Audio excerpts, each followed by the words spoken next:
I didn't have really any love in the house, and then me and my brother didn't get along, so I found that love in the streets. I wanted to be an outlaw. I wanted to go to jail. Like I wanted that. I had never been called a white boy. I had never heard that language. I was around Bloods all the time. I grew up with Bloods. All my homies are Bloods. I was in a few shootouts. I wasn't afraid to pop that pistol. When I went to prison, I was like, now I'm rolling with the big boys now. This week, Tim Griesheimer returns to the podcast. In case you missed his past viral appearance, Tim G is a former Blood gang member and a drug trafficker who spent a decade inside of the most brutal maximum security prisons in Texas. When he got out, he became a major meth distributor for the Sinaloa cartel and moved thousands of pounds of weed from Arizona to Ohio, where he was also attempting to break into the rap game. He ended up going back to prison where he became a certified Muslim, took his Shahada, and finally retired from the life of crime.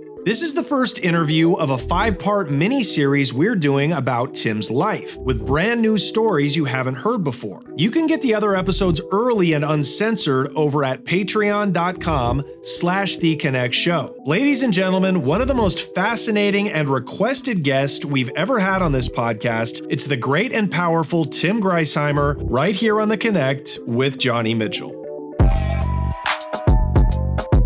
Hey everyone, I need your help. YouTube is once again suppressing my videos. So before we get this episode started today, please do me a huge favor and just quickly hit that like button. And of course, subscribe to the channel if you haven't already. It helps get the video out to so many more people. I really appreciate it. Enjoy Tim Griesheimer. Thank you. I like connecting with people and building with people and like that. Have you always been like that? Well, I've always been that type of person, and people have always said it since I was young. Like, I was somebody, like, when I walked into somewhere, people always, like, they said I attracted attention. Like, remember when I told you that I used to come to the strip club down here all the time? So, like, sometimes when I'd come down here, I'd hit the strip club first just to see what was going on, and then I would leave, and I'd go to downtown. And I remember there was a stripper. She was I think she was Colombian or El Salvador. She was something from Central South America named Coco. And I remember when I got her to leave, she was like, where are you going? I was like, I'm going down to 6th Street real quick to go check it out. And then she's like, man, I hate when you leave. And I'm like, why? And she's like, because when you leave, it seems like you take the party with you. So I've always been the type of person, either people just don't like me for no reason or they really want to f with me. So like probably like 98% of the time, people really want to f with me. And 2% of the time, people just don't like me. Like they don't want to associate with me and stuff like that. But I've always been like that. I've always liked to network and connect with people because I believe as humans, that's what we're supposed to do. I've always been a deep thinker, bro. I mean, my IQ is 136. Like, I'm not stupid. I'm far from dumb as like I got a lot of snap, but I'm also just down to go into hell with dynamite draws on if that's what it needs to be. Like, that's the type of, I'm a goddamn Billy the Kid, I'm a Wild Bill Hickok type. Like, if it comes to that, then I'm willing to do that type. Do you think that's nature? Do you think that's, you inherited that, or that was from your childhood? Well, I think I inherited it because I would say it came from my childhood, but I think a lot of it is inherited because my bloodline is like Eastern German, and I can trace my lineage all the way back to the barbarians that fought against the Roman Empire.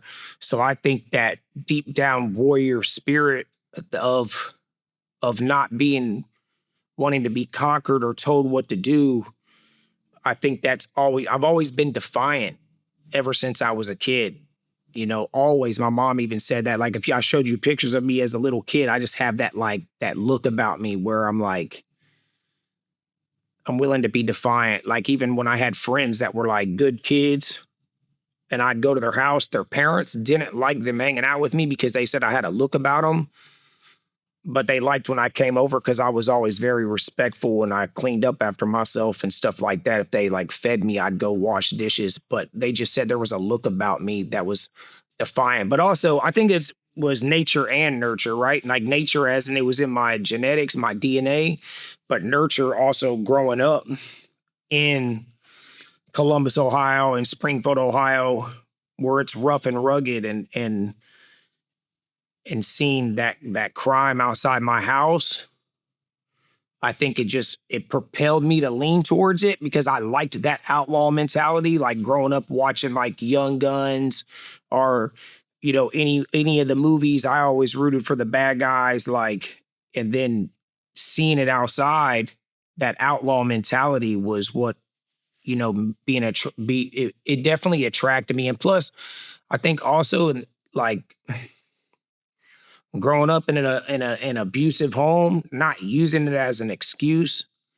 but growing up in an abusive home, like my first stepdad, you know what I'm saying, was abusive. Like he wasn't even abusive towards my brother. He was only abusive towards me. But then like when my mom broke up with him, like my mom was also that way. Like she was more mentally abusive towards me. So I didn't have really any love in the house. And then me and my brother didn't get along. So I found that love in the streets, in that outlaw mentality. So I think I was built for it by nature and my genetics because there's people that grow up in the hood, but they never jump off the porch.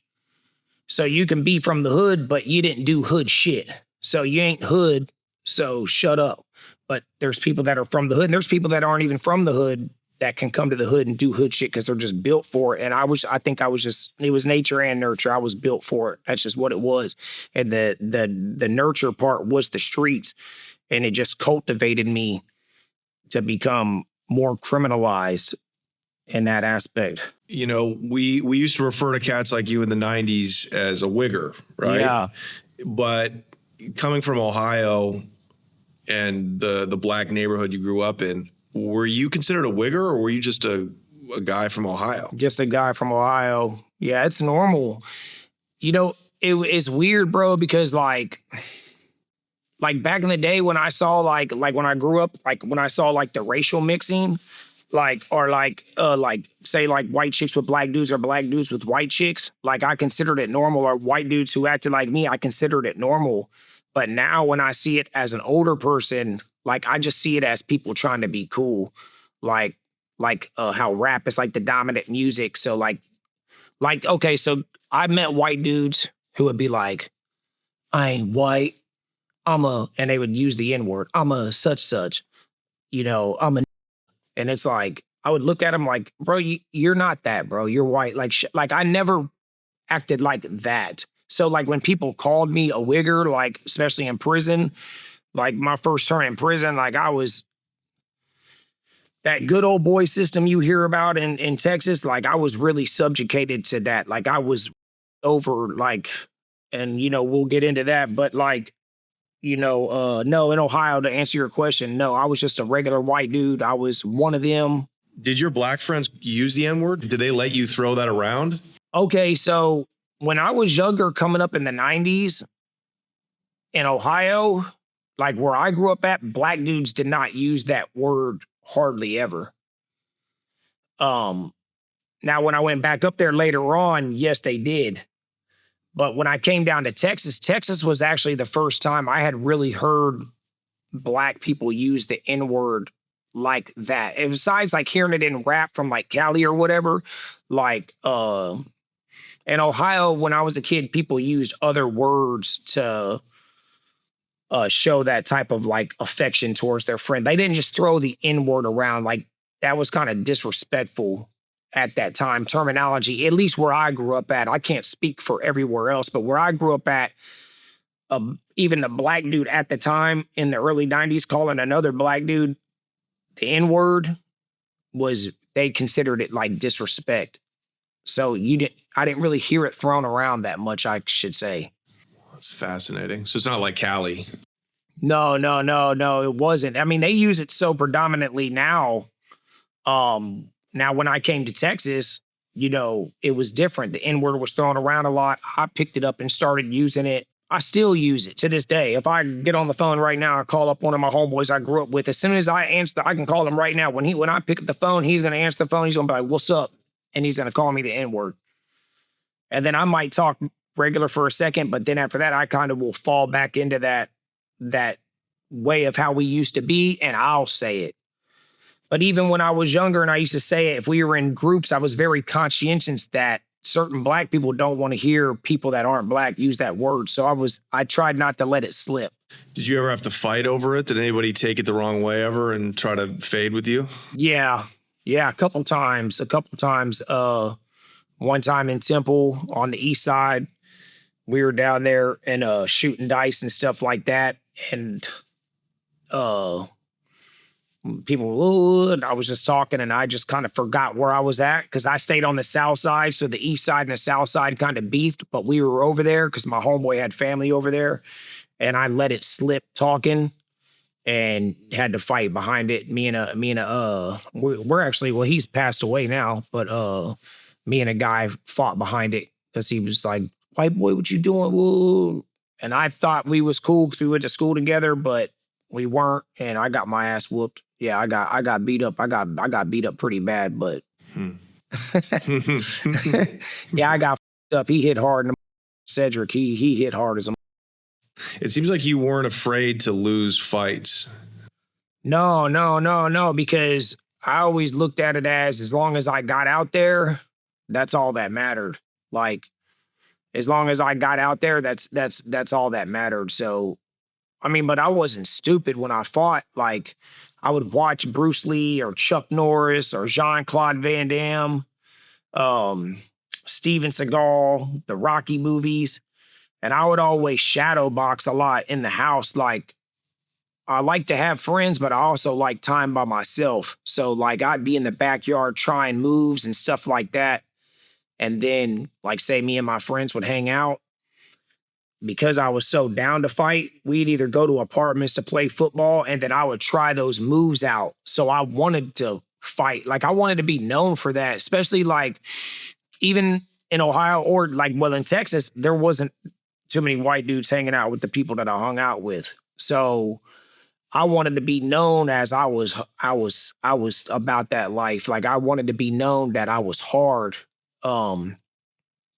So yeah, I wasn't afraid to lose and I didn't really lose that much. Like, watching those movies helped me, like, actually become a good fighter. Like, mimicking what I could see. And because you have to realize I grew up in the 90s. So, like, white dudes in black neighborhoods got jumped. They got their starter jackets took. They got their nice shoes took. I didn't have any of that stuff really because I was poor, but I did have a couple of starter jackets that I got, and I wasn't getting my shit took. So, I was one of those people that if I even felt like you were a threat in that situation, I just spurred off on you. I'm going to get the jump on you, and I'm not stopping until somebody pulls me off or something like that.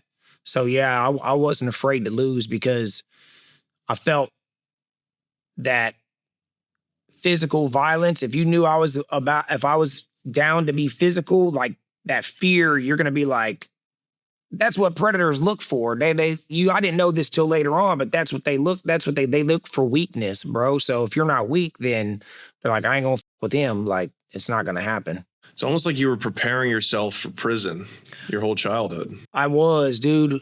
And I realized that later on, like, I idolized going to jail. Like, I wasn't, dude, my first day in prison, I wasn't even scared.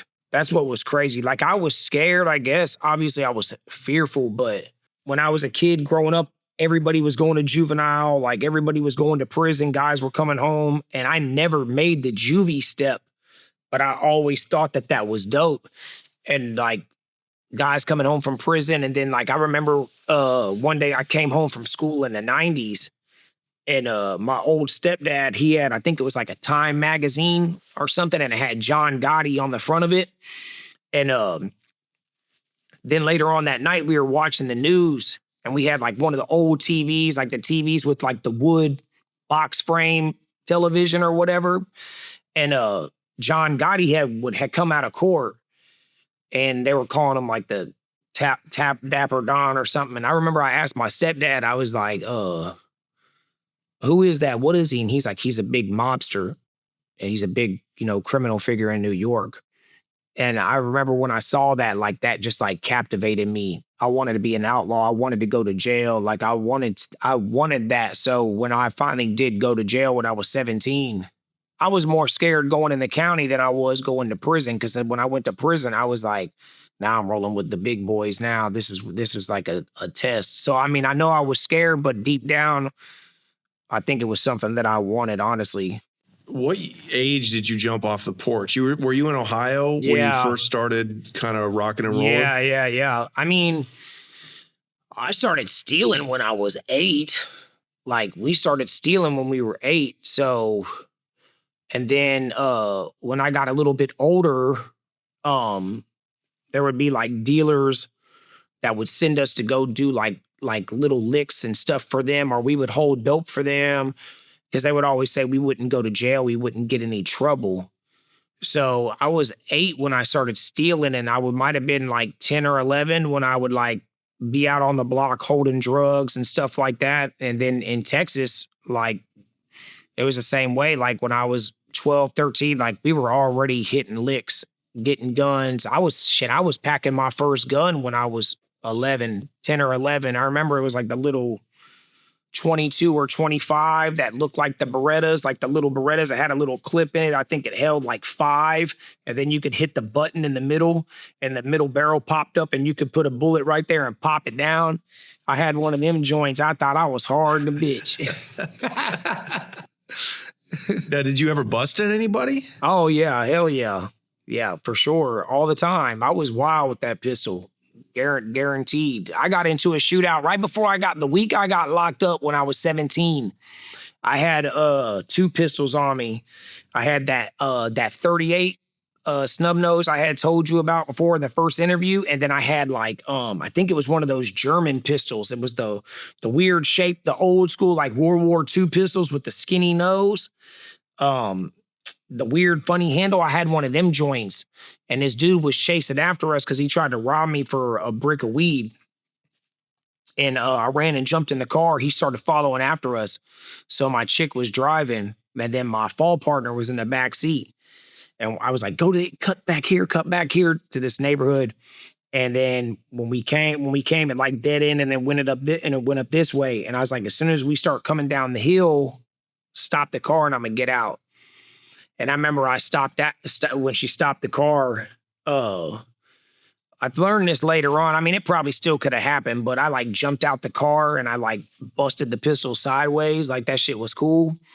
And I remember I hit that hoe 3 times. Boom, boom, boom. And when I got to the 3rd time, it stopped shooting. And I didn't know what was going on.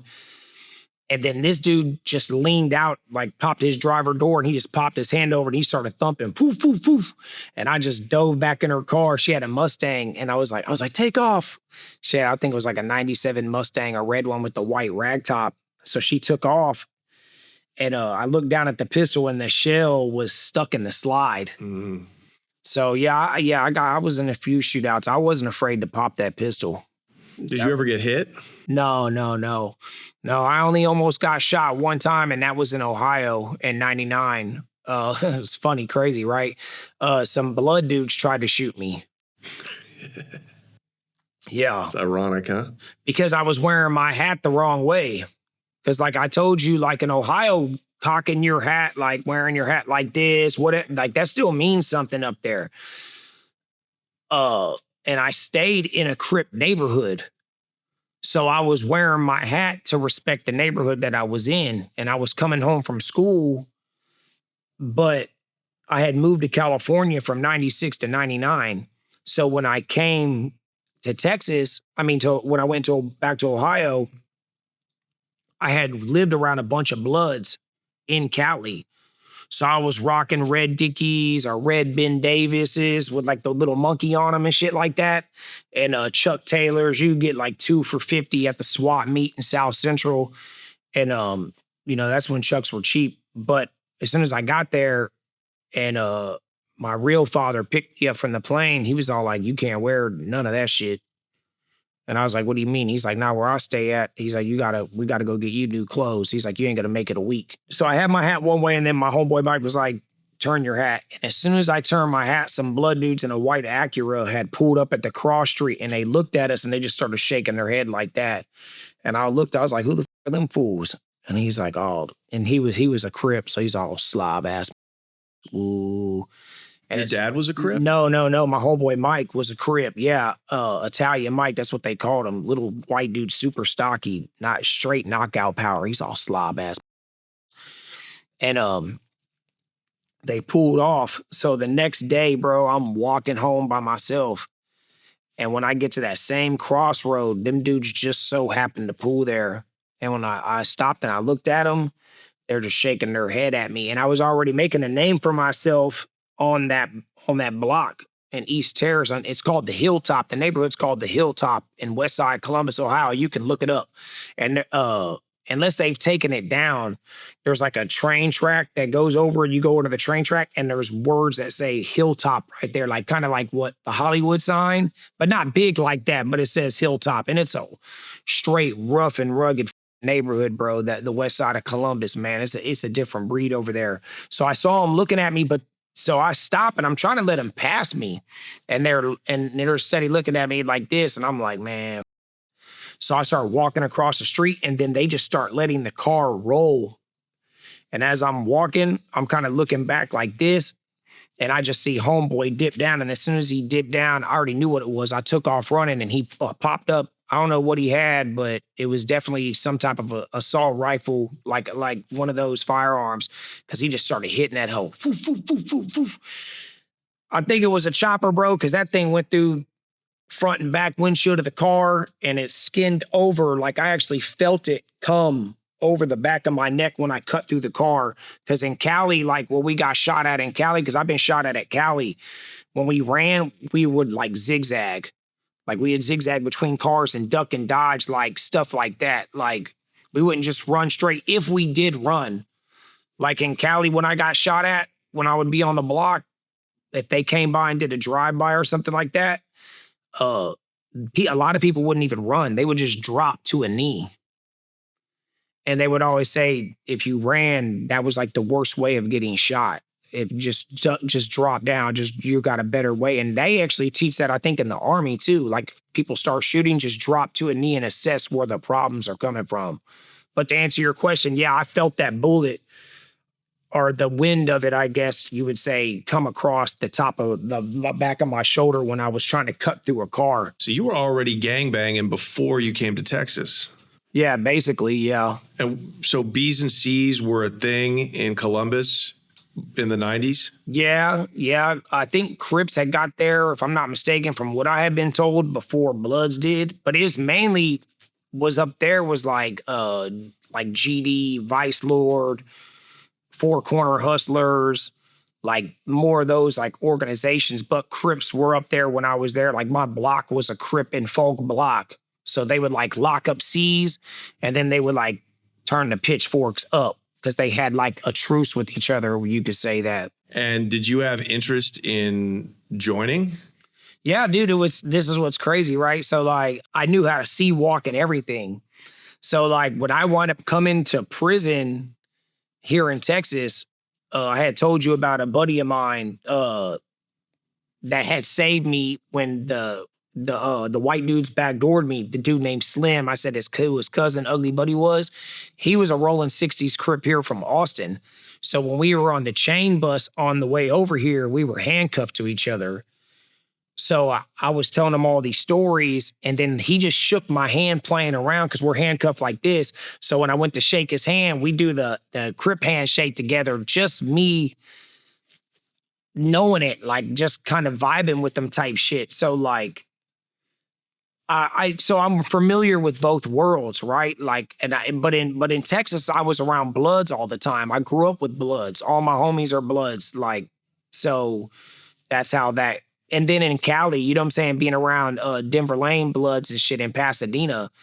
So I mean, that's why I say like I never was a gang banger, because I never banged on anybody. Like to me, what ultimately got me with the Bloods more than the Crips per se when I went to prison was like Bloods are always usually well kept, well mannered about that money, about getting money, things of that nature, right? Where Crips, you know what I'm saying, not to be disrespectful, have always been, especially the ones I've been around, been about like jacking, robbing, grimy, just like wild with it, where Bloods were more professional, I should say. And that's what attracted me, was the professionalism, the way that they carried themselves, always being clean cut and groomed, clothes always ironed. You would go to school and like the Crip fools would be maybe more wrinkled up and not dirtied up, where like here in Texas, creasing your jeans were super like a big deal. So we'd get that starch, they call it Stay Flow. I think they still sell it. We wouldn't even cut it with Stay Flow. We had shine, our pants would be so shiny. I'm talking about we'd have our pants standing up in the corner so shiny.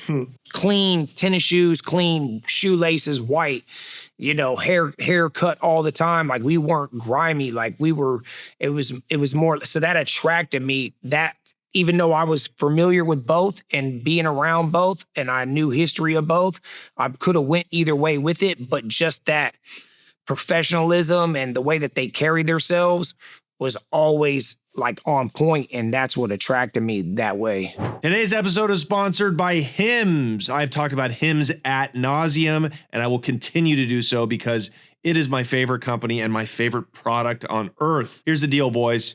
ED, erectile dysfunction, is way more common than you think. Millions, probably billions of guys at this point deal with it. And that's exactly why Hims offers a straightforward way to handle it. No more flying to Turkey and meeting with some guy in the back of an alley with a monkey on his shoulder to get your ED medication. Hims connects you with licensed healthcare providers online, giving you simple access to legitimate ED treatment options from home. No awkward appointments, no pharmacy lines. Just complete a simple online intake and a provider will review your information to determine if treatment is right for you. Let me tell you what, I've never been denied by a provider. When you are prescribed, your treatment ships directly to your door in discreet packaging. It takes about 4 business days from signing up to getting approved to getting that package at your front door. Couldn't be simpler. And that includes sildenafil, also known as generic for Viagra, available through Hims at up to 95% less than the name brand version. That's right, you save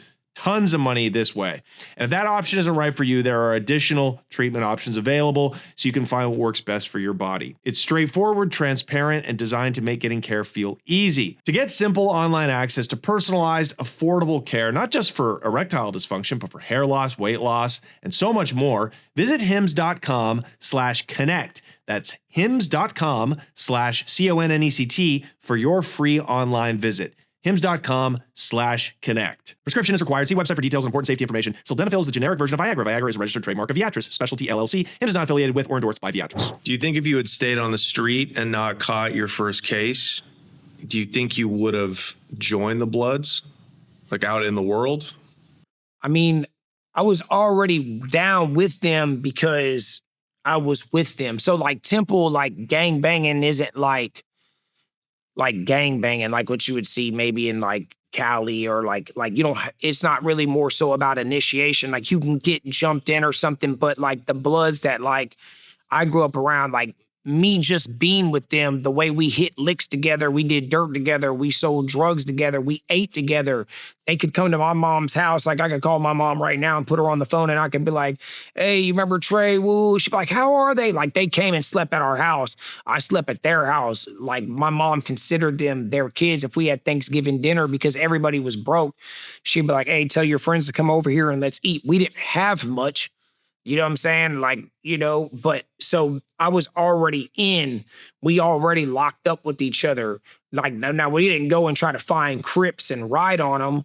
So in that aspect, yeah, I was already a part of them. Now I think deep down, my whole goal was to be as wild as possible. And then when I turned 18, I wanted to join the military and try to be like a Navy SEAL or some shit and learn how to be like a professional killer.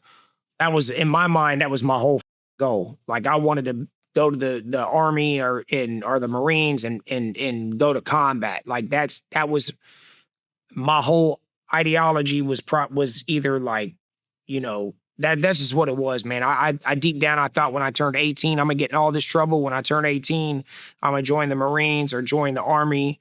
I wanted to be a Navy SEAL, that was for sure. And I wanted to go overseas and kill people. That was what I wanted to do, honestly, to tell you the truth. I don't know if I would have succeeded at that, but that's what I wanted to do. So your identity that you had built for yourself by the time you were a teenager was like a soldier. Yeah. Yeah, I was very militant. I'm still militant to this day. Like I don't like dysfunction. I like to be on time. I was here on time. Last time I got caught in traffic, but that was my fault. But I'm like one of those people, like I'll say 15 minutes. I'll get there 15 minutes early, but to me that's being on time. Okay, so how old were you when you moved from Ohio to Texas? Well, because I moved here when I was young, but we were going back and forth because of that abusive relationship that my mom was in with he's passed away now, a dude named Donnie, straight piece of shit. We met him in prison. So my mom used to take us to church every Sunday, and through her church group, which I didn't even know this until later on, that's how she met this dude, Donnie.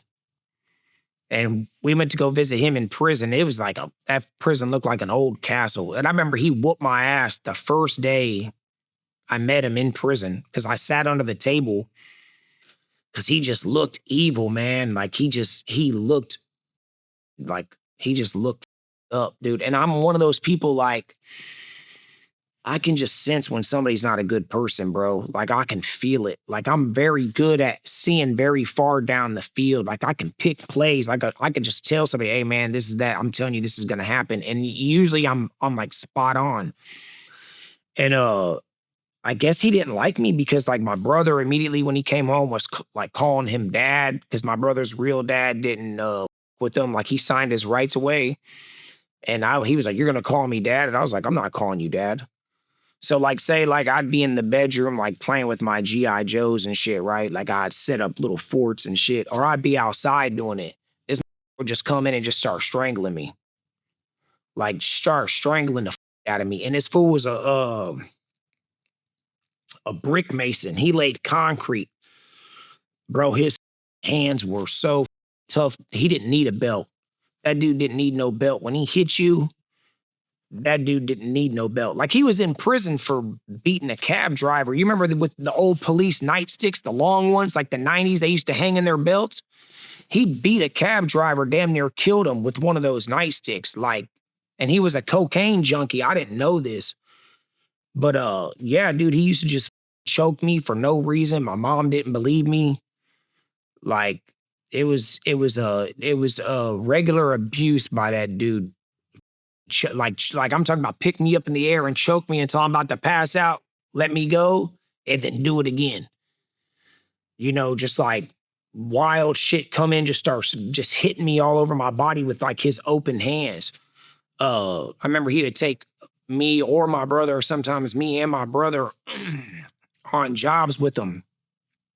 One thing I can say good about that is he taught me how to fish. So I still remember that to this day. I know how to fish. I know how to skin a fish. I know how to peel the skin off a catfish. So I'll give him that. He did give me a trade, but he taught us how to make a fishing pole out of like some wood that was there at one of the sites. And he used to do like rich people's homes. And I remember one day he broke one of those sticks over my back. He said I back-talked him. I couldn't remember if I did or didn't, but I might have. But like, yeah, that's what it was. It was very physical abuse. They met in prison, you said? Yeah, she met him, some church group. The church that we went to, they somehow made that introduction. So they were like pen pals. Yeah. Damn, and he gamed her up. He gamed her up, bro. Gamed her up, and it was like 5-6 years of hell. And did he abuse her? Yeah, man, he my mom up all the time. Beat her up, broke her neck. And yeah, we tried to leave one day and my mom had the suitcases packed. And I don't even know if they still make suitcases like this anymore because I don't ever see them when I go to the store. But it was like the big square suitcases that you've seen everybody have like in the 80s and 90s. And he picked one of those up and he hit her. That's how he cracked her spine. And yeah, that dude was vicious. He never hit my brother though. That was crazy because me and my brother talked about it just recently. And he told me that he had never hit him. My brother never endured any type of abuse from him, but it was just me and my mom. Did you think about trying to kill him? Hell yeah, bro. I don't know if you remember this, but back in the game, I think they still have them. They had these pellet guns that were black and they were long. They kind of looked like the 45, but you would hit a button on the side and you had to pull the hammer back and then push it. But in the middle, like towards where the sight is at the end came up, and you could either put like a little dart in it or a BB or a pellet. I can't remember. So he had went to jail. And then he got out, and I remember my mom, she had like a Toyota, like one of the little small single cab pickups. And I remember her, me and my brother, we were riding down it, and we were living in Springfield at the time. And this always wore like flannel t-shirts and jeans and then like construction boots. And we were driving, and I knew by his hair that he had like that Billy Ray Cyrus haircut. Like his hair would be like slicked and it was naturally curly, like kind of like a mullet style deal. And I knew by his walk that it was him. And I was like, is that Donnie? And my mom's like, I ain't letting him in the house. So he tried to come in the house. And I remember she let him in the house. And I had that pellet gun behind my back. And then I remember I like pulled the pellet gun out on him, and I told him like that I would kill him if he ever touched my mom again. And then his eyes were bloodshot red. So his ass must have been high. And then there was another time he was gone all weekend. He was out. My dad said he was smoking crack. So we used to live in these projects called Greenbrier Housing Projects in Ohio. And I'm sure you can look this up. They called it Uzi Alley, Machine Gun Alley. Like it went down in that motherfucker. It was like an old military base barracks. Like it was, that place was rowdy, dude. And my dad caught him in there smoking crack because my dad lived there, and he like threatened my dad, and my dad was scared of him because my dad's he's not somebody who tries to be violent. Like he's not that type of guy. He tries to walk away from violence. But he told me this story later on. So it was that weekend though. And he came back to the house, and I remember I had a fillet knife, the fish fillet knife that he had that he filleted fish with. That shit was razor sharp. And I remember he was sitting on the couch apologizing, and my brother was like leaned up on the wall crying and shit like a bitch. And I had that fillet knife behind me, and he tried to stand up to come over, and he's like, let me give you guys a hug. And I pulled that out, and I tried to cut him with it. And he was so quick with it, bro. When I pulled it out and tried to come across like this way, he caught my arm. I remember he caught my arm and grabbed me by my throat, started choking me. And I started crying. And I remember I told him, I was all like, when you go to sleep tonight, I could barely get the words out, but I was like, when you go to sleep tonight, I was like, you're dead. And I was in first grade. I remember I was 8 years old. I was like, you're dead. He left the house. He didn't come back for some days. And I remember he told me later on, he said, I know you'll kill me if I stay here. Yeah. Yeah, you wouldn't have done any time either. Dude, when I went to Ohio, when I got sent to Ohio, bro, in 99, when I got sent to Ohio, I was with my buddy Italian Mike.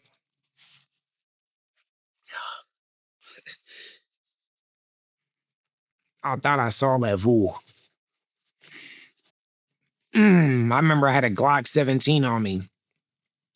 And we were in Mike's dad's Astro van. He laid carpet. And there's a grocery store up there called Kroger.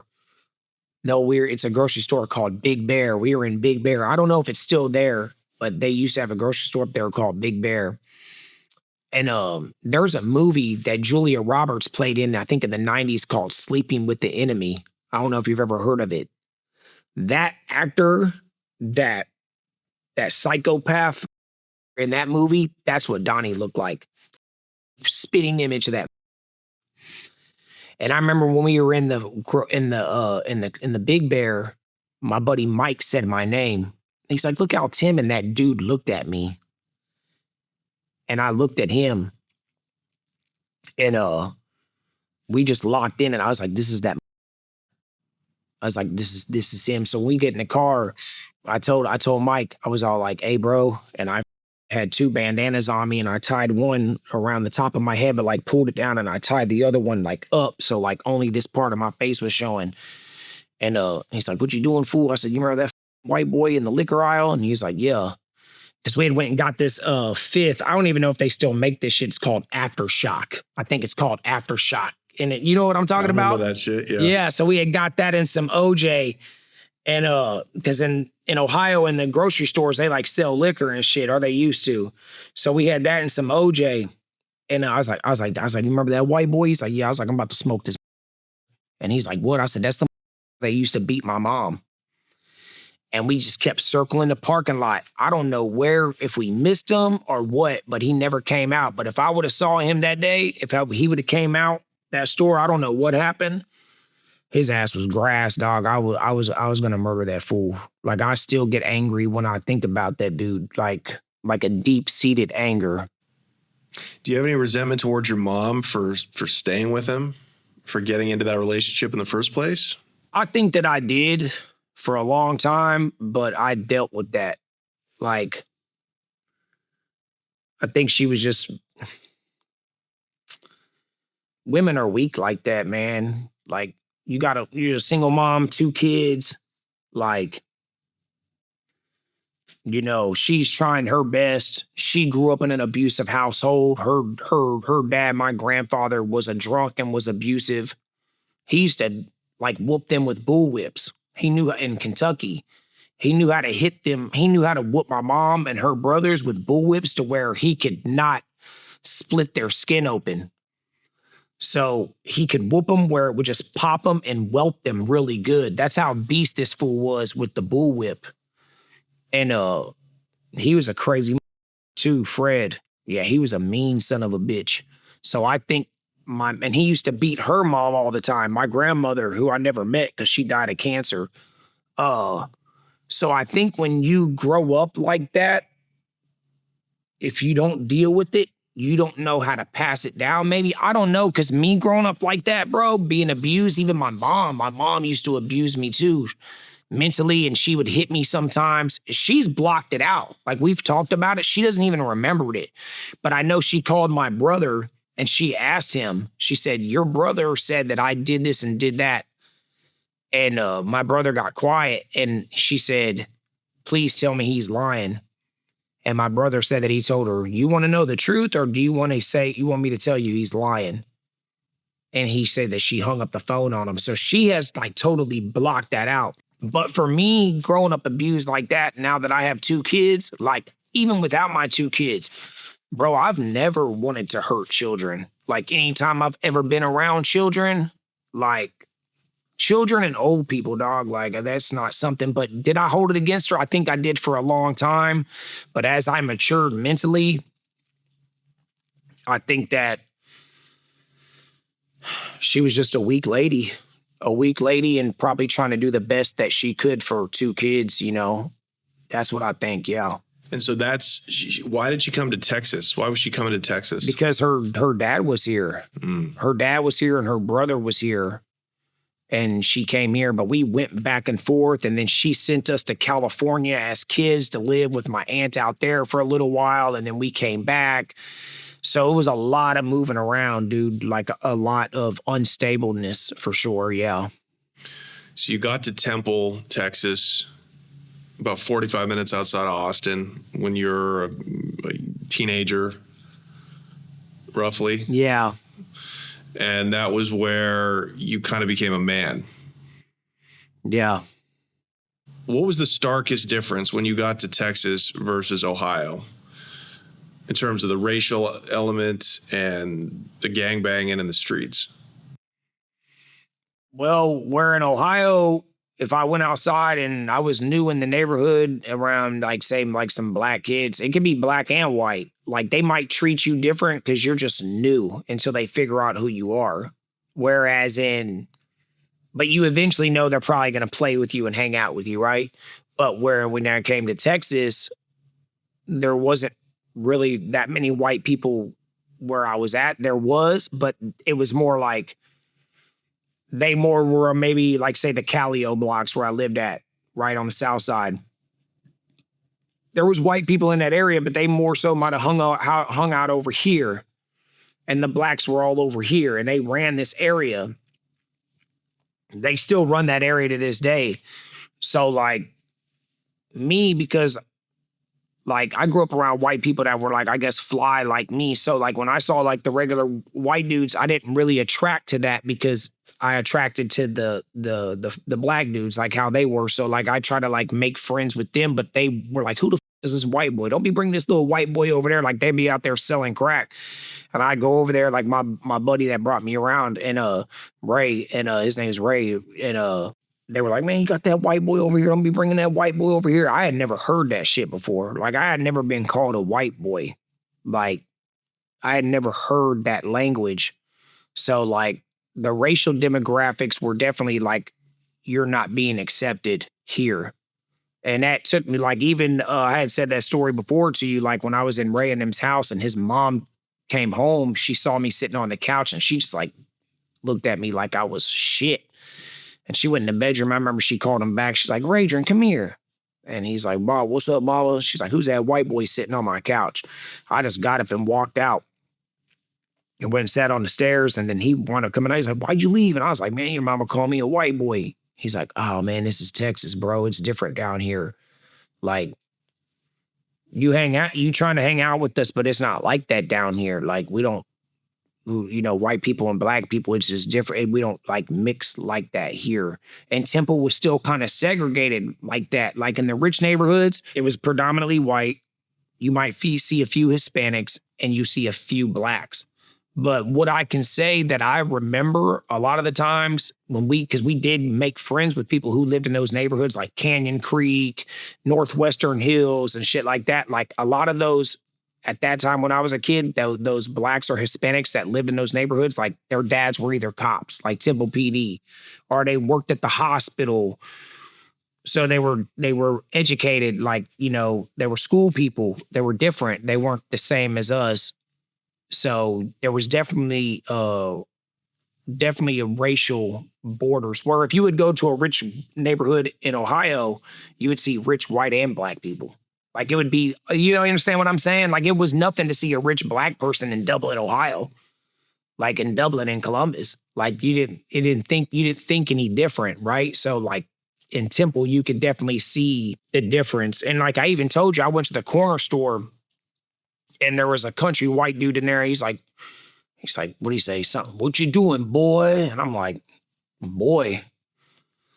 I looked at him like, like, to me, like calling somebody a boy, like that was racial. That was disrespect. That was, you know, that was disrespectful to call somebody that. So it sounds like you were almost stuck in the middle when you came to Texas. You experienced racism from black people, right? Prejudice. Yeah. Otherness. And then you experienced discrimination from white Texans that looked at you as like probably a wigger, a white kid up to no good that's trying to be black. Yes, sir. Which one hurt you more? Maybe like looking back at it now, because how like I eventually evolved, I think the white hurt me more. But at that time, it was the black that hurt me more. Like, it was the black that hurt me more. Like, for some reason, I wanted to be accepted by them. I don't know why. I could guesstimate why. So at that time, I think it was, initial thought-wise, it was the black. The blacks not accepting me. That's why I drove to get their acceptance. But as I grew older,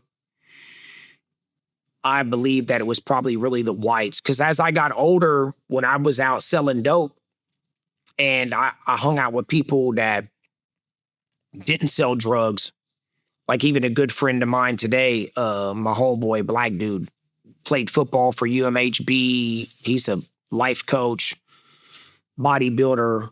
You know, he had a lot of like educated, well-groomed white friends, and he'd bring me around them, but you could tell they really didn't trust me.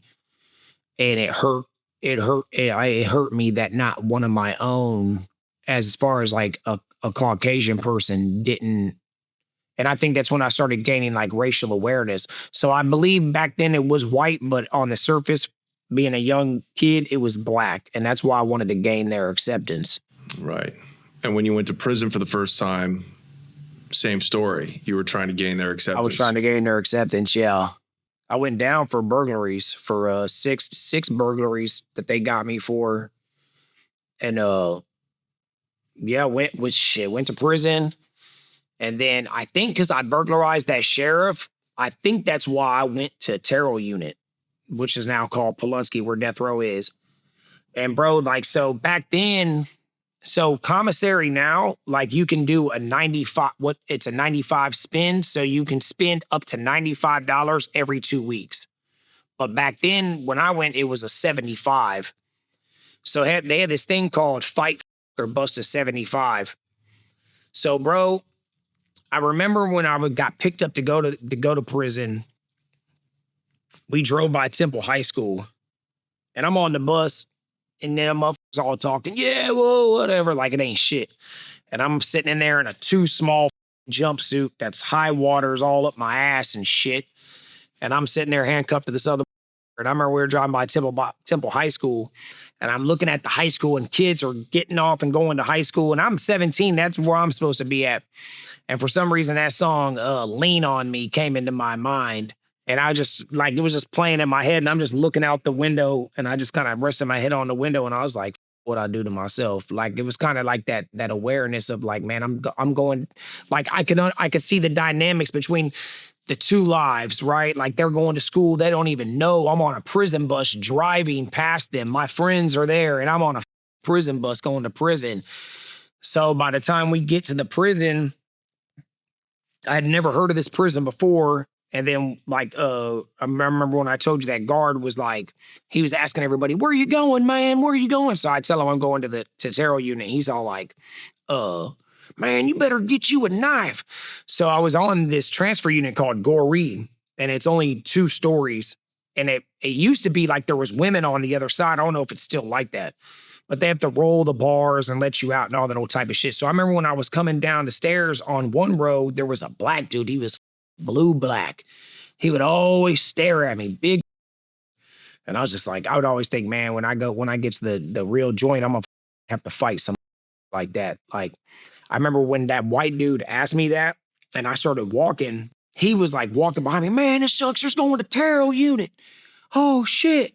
And everybody's like, where you going, bro? Asking their homeboys. So that black dude, he was leaned with his hands out the bars, really not about this much of his arms because his arms are so massive. He's like, look out, Wood. And I turned and I looked at him. I was like, what's up? He's like, come here. So I walked like just far enough, like close enough.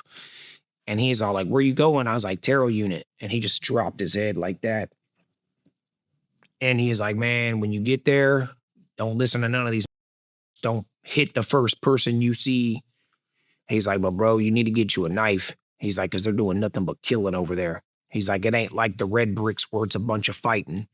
They're doing nothing but killing over there, which they were doing nothing but killing over there when I got there. There wasn't a lot of fights. It was different than the Red Brick units. Because when I caught Chain and I went over there was a bunch of dudes on the Chain bus from like Beto and stuff like that.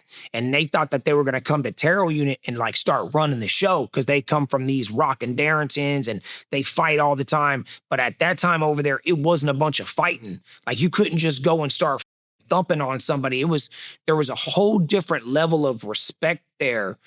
Like a fight could turn into a riot real quick. Like it was different over there. It was more professional, I should say. Like, so when we pull up, and I'll get into that. So when we pull up, I'm handcuffed to that dude Slim. So you hear dudes talking, oh, here it goes, man, here it goes, woo. And I'm thinking we're gonna pull up to a Red Brick unit, but it's not like that. And so as soon as we pull around to the back of the unit, right? When you pull into the back, you got 12 building right here, which is Death Row and Seg. And then you got 11 building across from you, which is PhD. And then like the infirmary and law libraries right here. So you're on what's called B side. And I remember they had all these laws waiting for us in like the riot suits or whatever. You know what I'm saying? With the like the umpire shin guards with the knee pads and shit. I was like, with the little baton, I'm like, why are these in riot gear? And they'd come and get on the bus, but I didn't know because all those dudes that were coming from them other units, they were like troublemakers. Like there was a riot here or there, and that's why they were sending them there. So that's why they were like that. So I remember the one of the laws ran up on the bus, and he's like, "Hey, shut the blah, blah, blah. He's like, welcome to Terror Unit. Fight or bust a 75. And I'm like, okay, what the does that mean? I can't ask the dude next to me because he don't know. It's his first time in prison. So I'm just like, fight bust or 75. Well, I guess I'm fighting because I ain't in 75. I ain't even got that on my book. So I don't know what this is about. We get off and everybody's talking in the multi-purpose room in 12 building. So it's what was actually indoor rec. And we're all sitting around and everybody's just eyeballing everybody. And I'm just sitting there and I'm like, dog, like, here we are. And some of the black dudes are coming up to me. What you bang, homie? What you bang? And I was like, no, I don't bang. I don't bang. Because I was told in the county to hang out with white dudes. But the thing about Texas is it's not like other prisons you hear in other states where white dudes are accepting, where when you come in and they're like, hey, homeboy, what's up, or bro, and they try to put you on. Like in Texas, white dudes will leave you out to hang by yourself, especially when the families were running the show, because they only wanted the stiffest with them. They only wanted the hard of the hard in the ABT, the AC, the white knight, especially the ABT. Like that's the top dudes at that time, right? So like, they don't come to be your friend. They don't come to befriend you. So none of the white dudes are talking to me. So I'm like, okay. So I'm just wondering what is going on. And then I wind up getting taken down to my pod. So fast forward and then, start hanging out with the white dudes and stuff like that. But they're trying to manipulate me, like saying things about black people, saying things about this. They're trying to give me literature on racial stuff. This is when a lot of books could get in. Now all these books can't get in. Like you can't even get in Robert Greene's books, like 48 Laws of Power and all that shit. None of that shit's allowed in Texas prisons anymore. So they were like, there's a famous Klan dude named, he like was in Congress or something in Louisiana. He used to be in the Klan. His name's David Duke. So he had a book called like My Awakening. So like they give me this book. And this is over like a few weeks like this happening. They get me on the bodybuilders team. I'm lifting weights. There's creatine in the system. But my cellie, is half white, half black. And he's from Houston, stupid cool. And he could tell that I'm different. And he's like, man, what'd you do in the world? Who you ran with in the world? So I got a couple of pictures that my mom sent in, and I'm with all my homeboys throwing up gang signs and shit like that. He started laughing. So I kind of like open up to him. Not kind of, I do, because I could tell he's stupid cool. I'm like, bro, what am I supposed to do, man? I'm told I'm supposed to hang out with the white dudes. But I was like, I don't roll like that, and I'm not trying to be getting caught up in nothing. And he was like, just hang out with your people, bro. And he's like, just do what you gotta do to get home, because this ain't that type of place.